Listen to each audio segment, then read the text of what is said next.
Syekh Albani bilang, itu bid'ah Hijaziyin. Bid'ahnya orang-orang Hijaz. Apakah yang termasuk ke dalam 72 golongan adalah ahlul bid'ah akidah saja atau termasuk bid'ah amaliyah? Masuk. Bid'ah amaliyah dan bid'ah akidiyah. Begini. Yang melakukan bid'ah amaliyah biasanya orang yang berangkat dari bid'ah akidiyah. Tuh begitu. Oke. Ini mungkin yang lain belum paham semua ya. Bid'ah apabila dilihat dari segi kasusnya itu dapat dibagi menjadi dua macam. Oke. Ada bid'ah amaliyah, bid'ah yang praktis. Ada bid'ah yang sifatnya akdiyah, akidah. Bid'ah amaliyah misalnya seperti perayaan-perayaan yang tidak diajarkan Rasul Sallallahu Alaihi Wasallam. Oke? Atau ibadah-ibadah yang tidak diajarkan Rasul Sallallahu Alaihi Wasallam. Itu bid'ah amaliyah. Bid'ah akdiyah, keyakinan-keyakinan yang nggak ada keterangannya dari Rasulullah bertentangan dengan apa yang datang dari Rasul Sallallahu Alaihi Wasallam. Seperti meyakini qadar tidak ada. Tuh, ini bid'ah karena yang datang dari Rasul dogma adanya qadar tuh begitu. Oke, bid'ah tuh ada amaliyah, ada akdiyah. Ada kubro, ada sugro, awas. Ya. Kubro ini yang kasusnya berkaitan dengan kekufuran.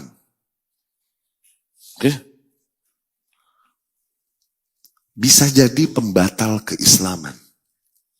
Kubro tuh. Ada yang sugro. Ya. Ada amalan-amalan yang sifatnya yang ini seseorang pelakunya hanya difasikkan. Ada bid'ah demikian. Nah dari amaliyah ada yang kubro, ada yang sugro. Dari akidah juga ada yang kubro, ada yang sugro bisa jadi. Ya, amaliyah misal diantaranya. Diantara praktek yang tidak diajarkan Rasul misal minta-minta di kuburan. Tuh, minta-minta di kuburan diajarin Rasul enggak? Dan itu praktek. Iya kan? Tapi berangkat juga dari keyakinan bahwa yang dikubur akan dapat memberikan pertolongan pada kita. No, ini akidah emang berangkatnya gitu. Oke, ala kulli hal jadi bid'ah ada amaliyah, ada akdiyah. Nah, yang 72 golongan itu ketika terjadi pada mereka bid'ah, mau bid'ah amaliyah atau bid'ah akdiyah, mereka keluar dari satu golongan, yaitu keluar dari ahlus sunnah. Entah masuk golongan mana, kalian gak usah pusing. Berarti ini si orang itu apa tat yang dihukumkan padanya? Apakah dia sufi, apa dia mu'tazilah, apa dia khawarij, atau bahasa sekarang? Dia ini berarti errornya apa tat? Apakah dia hizbiyah, apakah dia sururiyah, apakah dia ikhwani ya Ustaz? Jangan pusingin dia dinisbahkan kepada mana. Jangan. Yang jelas ketika ada error usul, udah dia keluar dari ahlus sunnah. Mau dia masuk kelompok mana, bisa jadi pada seorang individu terkumpul beberapa kasus. Dari sisi, misalnya, akidahnya, dari sisi asma wa sifat, dia seorang Mu'tazilah Jahmiyah, dia mentakwil asma Allah. Tuh, dari sisi bernegara, dia seorang Khawarij, yang berontak kepada penguasa yang ada dan bikin negara sendiri, baiat kepada pemimpin sendiri. Tuh, bisa jadi. Ya kan? Dari sisi mengimani kodarnya, dia kodariyah lagi. Tuh pada satu individu atau satu organisasi bisa berkumpul banyak kasus. Jadi jangan pusingkan seseorang masuknya ke kelompok yang mana. Jangan. Yang jelas ada error usul padanya, berarti dia udah keluar dari satu golongan ini. Ahlus sunnah. Udah keluar. Udah. Dia mau nisbahnya kemana kayak serah. Dapat? Berarti kalau bid'ahnya amaliyah atau akdiyah, ini udah terjadi bid'ah padanya, berarti dia nggak di atas sunnah. Zen? Dan ini bicara ahlinya ya, bukan pelaku biasa. Awas. Nah ini juga perlu dijelaskan. Bedain antara ahli bid'ah dengan pelaku bid'ah. Beda ya. Awam tetangga kita yang masih melakukan bid'ah ini jangan kita hukumi dia sebagai ahli bid'ah yang kita hindari dia. Kalau salam kita nggak jawab dia. Bukan begitu. Ini tetangga awam dia melakukan bid'ah. Udah perlakukan dia sebagaimana kita perlakukan idealnya seorang muslim, dakwahkan dia terus. Ya. Dia hanya pelaku, bukan ahli bid'ah. Ahli bid'ah ini pentolannya, ulamanya. Kalau setiap pelaku bid'ah kita hukumi dengan ahli bid'ah, akhirnya rumah ente kebakaran, nggak ada yang bantuin nyiram, no. Ente mati nih, jenazah ente jalan sendiri ke kuburan. Habis tetangganya nggak ada yang dia salamin sih itu. Bedain antara pelaku bid'ah dengan ahli pentolannya, tokohnya yang meyakinkan manusia akan kebenaran, kebatilan yang dia bawakan. Tuh, bisa cari-cari dalil, syubhat, meyakinkan manusia akan. Nah itu ahli bid'ah itunya. Duh, gue sebut nih namanya. Aduh. Apakah mungkin orang yang memiliki akidah sesuai ahlus sunnah namun melakukan bid'ah amaliyah? Kalau bid'ahnya sifatnya masih khilafiyah, bisa saja. Bisa saja. Syuf, di antara khilaf ulama adalah bangun dari sujud. Syekh Al-Albani bilang irsal.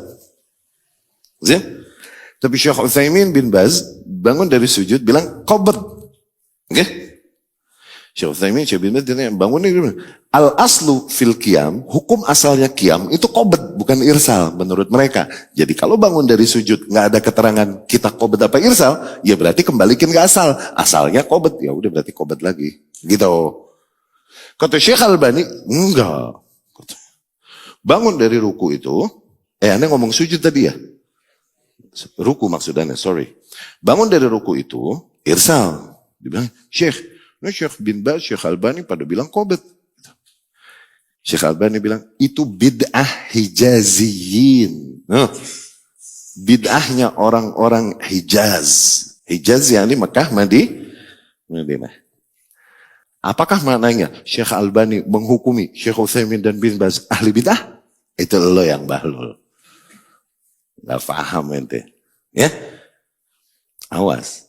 Itu dunia persilatan. Welcome to the jungle. Ya? Gak begitu maknanya. Gak selalu demikian. Kalau misalnya itu praktek yang khilafiyah, bisa jadi. Buat yang meyakini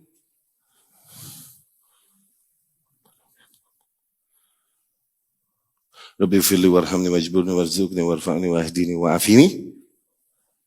Buat yang meyakini wa'fu anni dhaif, oke? Maka wa'fu anni bid'ah. Karena memang istahsana, dibilang ini hasan kalau mau ditambahin wa'fu anni, kata Imam Ghazali, rahimahullah. Buat yang meyakini, nggak apa-apa ini, dan ada kekuatan hukumnya misalnya, ini enggak bid'ah. Tuh, khilafiyah enggak? Apakah maknanya satu ahlu sunnah, satu ahli bid'ah? La. Zahir? Buat yang meyakini bahwasanya hadis tentang menggerakkan telunjuk itu dhaif, maka menggerakkannya bid'ah. Karena la yuhtaj bil ahadits dhaif. Enggak boleh berhujjah dengan hadis dhaif. Berarti goyang-goyang bid'ah. Okay? Tapi buat yang meyakini bahwasanya hadis ini masuk area makbul, diterima, nggak bisa didoifkan gimana pun. Berarti nggak bid'ah. Ya.